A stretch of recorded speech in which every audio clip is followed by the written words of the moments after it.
अस्सलाम वालेकुम दोस्तों, आज मैं इस लेक्चर में आप सबको 4 बिट फुल एडर सबट्रैक्टर के बारे में क्वेश्चंस कराऊंगा। अगर आपको 4 बिट फुल एडर सबट्रैक्टर के बारे में नहीं पता तो डिस्क्रिप्शन में मैंने लिंक रखा है, आप वहाँ से जाके देख सकते हैं। इससे पहले आपके लिए वो लेक्चर सुनना ज़रूरी है, समझना ज़रूरी है। अगर आपको वो नहीं आएगा तो आप ये नहीं समझ सकते।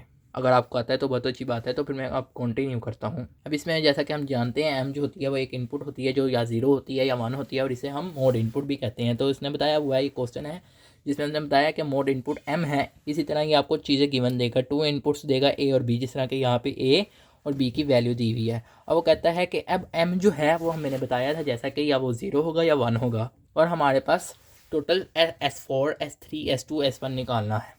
अब जब उसने कहा था कि m 0 होगा तो हमारे पास जो एक्सप्रेशन बनेगी वो a प्लस बी बनेगी, मीन्स के दोनों वेरिएबल आपस में सम होंगे। तो अब मैं इन दोनों वेरिएबल्स का सम कर देता हूँ, मीन्स के इन दोनों वेरिएबल्स की जो बाइनरी वैल्यू है सबको उन दोनों को आपस में सम कर देता हूँ। तो जैसा कि m जो है वो 0 है, तो अब हमारे इन दोनों बाइनरी वैल्यूज़ की जो वैल्यू है वो आपस में सम हो रही है। तो 0 1 1 इसकी थी, 1 1 1 और 0 1 1 0 जो थी वो बी की थी। इन दोनों को सम करना है, इधर राइट साइड से शुरू करना है, मोस्ट राइट साइड से। 1 0 1 होता है, 1 प्लस 0 करेंगे 1, इस तरह 1 प्लस 1 जो होता है वो 0 और कैरी में 1 चला जाता है। अब ये 1 प्लस 1 1 प्लस 1 जो होता है, यानी कि 3 बार जब 1 को हम सम करें तो नीचे 1 आता है और कैरी में भी 1 जाता है। तो कैरी में 1 गया तो नीचे आ गया 1। अब हम जानते हैं ये हमारे एस जो है, यानी ये सम बिट आ रही है, तो ये एस वेरिएबल के नाम से हम इसे डिनोट करेंगे। अब ये जो वैल्यूज़ हैं ये A1 A2 A3 A4 है। 1 जो है A1, ये भी 1 A2, ये 1 A3 और ये 0 जो है A4। इसी तरह ये B है क्योंकि 0 जो है B1 1 B2, इस तरह ये 1 B3, इसी तरह ये 0 B4। अब इनको जो सम करेंगे तो ये S नाम का वेरिएबल है क्योंकि ये सम बिट है, ये सम करने से आ रही है तो ये सम बिट होगी, तो ये S1 होगा फिर, यानी कि जो सम आया S1, ये S2, ये S3 S4। और अगर आपको बाइनरी में सम करने नहीं आता तो उसका भी मैंने डिस्क्रिप्शन में लिंक रखा है, वहाँ से जाके देख सकते हैं हम किस तरह दो बाइनरी नंबर्स को आपस में ऐड करते हैं। तो फिर मैंने यहाँ से कह दिया कि S1 जो है वो हमारा क्या है 1, S2 क्या है 0, S3 क्या है 1, S4 क्या है 1। मीन्स के इसको ये वाली चीज़ जो S1 का है, ये S2 का है, ये S3 का है, ये S4 का है, इसको मैंने दोबारा लिख दिया समराइज़ करके। इस तरह दूसरा क्वेश्चन भी करते हैं एक और। अब ये देखें तो हमारे पास एक दूसरा क्वेश्चन है जिसमें m जो है 1 है और हमारे पास उसने कहा है कि इनकी सम बिट ही निकालनी है। इस क्वेश्चन में भी सेम उसी तरह है, बस यहाँ पे बाइनरी वैल्यूज़ जो है वो चेंज है। हमारा मोड जो है m जो है वो 1 है, पहले में 0 था। अब m जो है जब 1 होता है, मैंने बताया था कि जब m 1 होगा तो हम a माइनस बी करेंगे, इसके a की बाइनरी वैल्यू को माइनस करेंगे b में, या इस तरह कह सकते हैं कि b की जो वैल्यू है वो माइनस होगी a में से, मीन्स के a माइनस बी होना है। मैंने आपको बताया था कि a माइनस बी को हम इस तरह भी तो लिख सकते हैं, प्लस माइनस बी, जैसा कि आप सब जानते हैं। और माइनस बी जो है वो b का क्या होगा, टूस कॉम्प्लीमेंट होता है, ये सारा मैंने पहले भी बताया आपको। तो हम इसे फिर a plus two's complement of b लिख सकते हैं, यानी कि इस माइनस बी की जगह टूस कॉम्प्लीमेंट ऑफ b ले लिया। तो अब हम क्या करेंगे, जो b नंबर है हम इसका टूस कॉम्प्लीमेंट लेके इसको a में प्लस कर देंगे।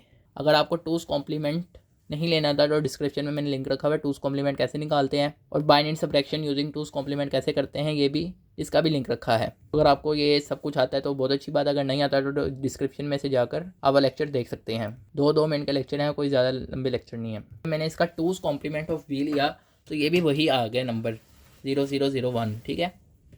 तो अब सिंपल हमने इन दो नंबर्स को आपस में ऐड कर देना है, मीन्स के ए और जो टूस का कॉम्प्लीमेंट आया उसे ऐड कर देंगे। जिनको टूस कॉम्प्लीमेंट लेने नहीं आता तो वो पहले देखें कि किस तरह निकालते हैं हम। याद रहे कि टूस का कॉम्प्लीमेंट और जो नंबर होता है वो हर दफ़ा सेम नहीं आता, बाज़ का सेम आ जाता है मगर हर दफ़ा सेम नहीं आता। बाय चांस जो है वो सेम आ गया है। तो अब इनको जब ऐड किया तो ये इस तरह 0 0 0 0 0 होता है, 1 प्लस 0 1, इसी तरह 1 प्लस 1 जो है होता है 0 और कैरी में आता है 1। और जैसा कि हम जानते हैं जब हम बाइनरी सबट्रैक्शन यूजिंग टूस कॉम्प्लीमेंट करते हैं तो हमारे पास जो कैरी आता है लेफ्ट मोस्ट साइड आती है, मीन्स क्या वो कैरी होता है, तो हम उसे रिमूव कर देते हैं जब बाइनरी सबट्रैक्शन हम टूस कॉम्प्लीमेंट करते हैं। तो यहाँ पे भी हम बाइनरी सबट्रैक्शन यूजिंग टूस कॉम्प्लीमेंट करें तो ये कैरी आ रहा है, फालतू है क्योंकि ये भी 4 डिजिट है, ये भी 4 डिजिट है और हमारा आंसर भी 4 डिजिट। अगर हम इस 1 को लिखेंगे तो ये 5 डिजिट में हो जाएगा जो कि कैरी होगा। तो फिर हम कैरी को रिमूव कर देंगे तो हमारा फाइनल आंसर जो होगा वो ये होगा।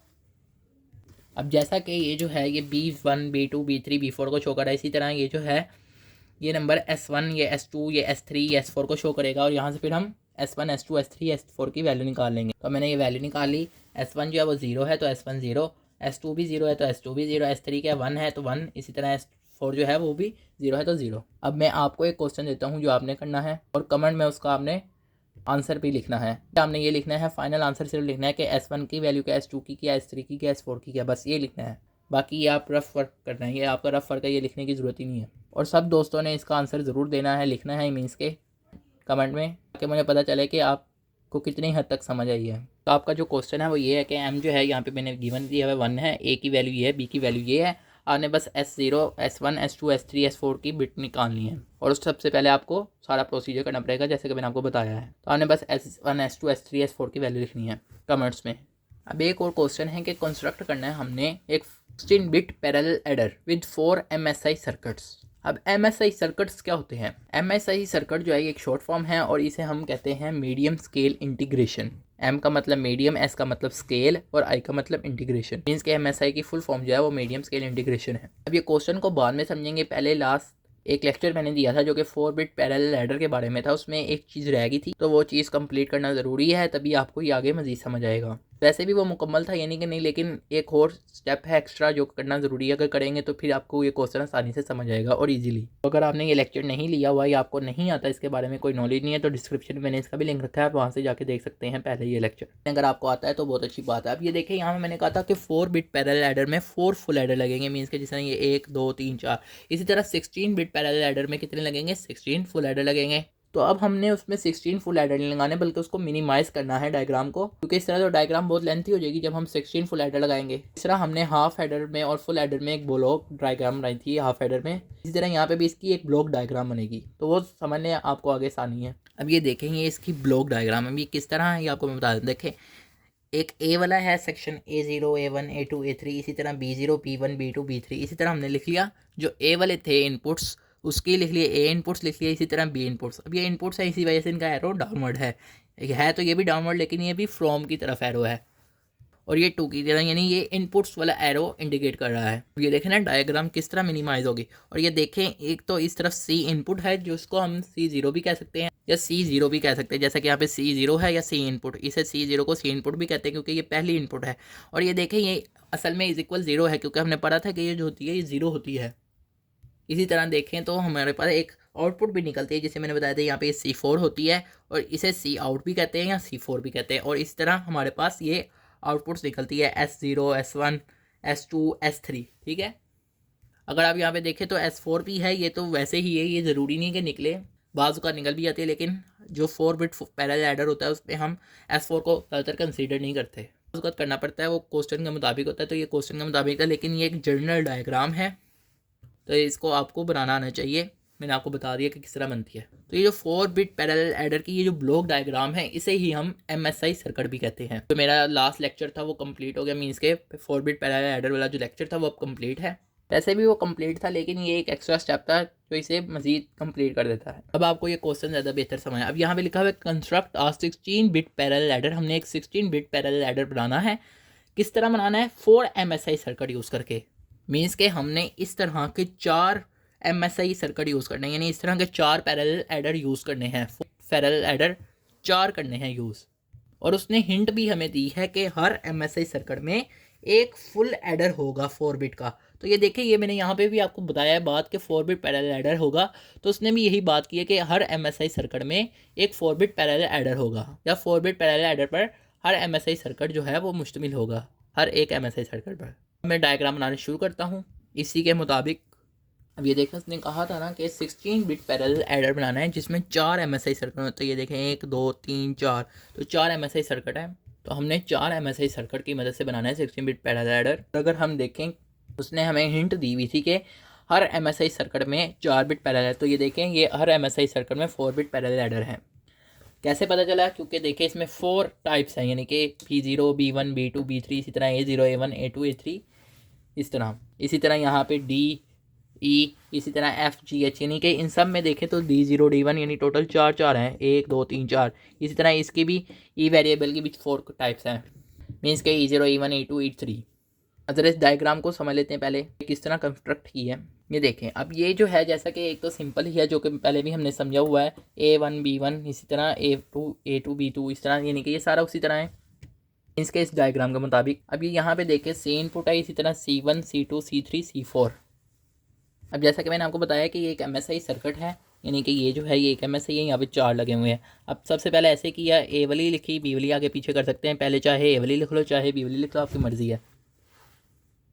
इसी तरह मैंने यहाँ पे DE दी, इसी तरह FG, इसी तरह HI, यानी कि आगे पीछे कर सकते हैं, कोई स्ट्रिक्ट रूल नहीं है। अब यहाँ पे देखें ये जो S0, S1, S2, S3 जिस तरह यहाँ पे भी ऐसे ही, यहाँ पे आप देखेंगे कि यहाँ पे तो मैंने वेरिएबल्स चेंज किए जो कि बनता था। अगर हम एक ही वेरिएबल लिखेंगे इस तरह तो कॉम्प्लेक्स हो जाएगी हम। तो यहाँ पे तो मगर मैंने S0, S1, यहाँ पे भी S0, S1, S2, S3 कर रहा हूँ यूज़।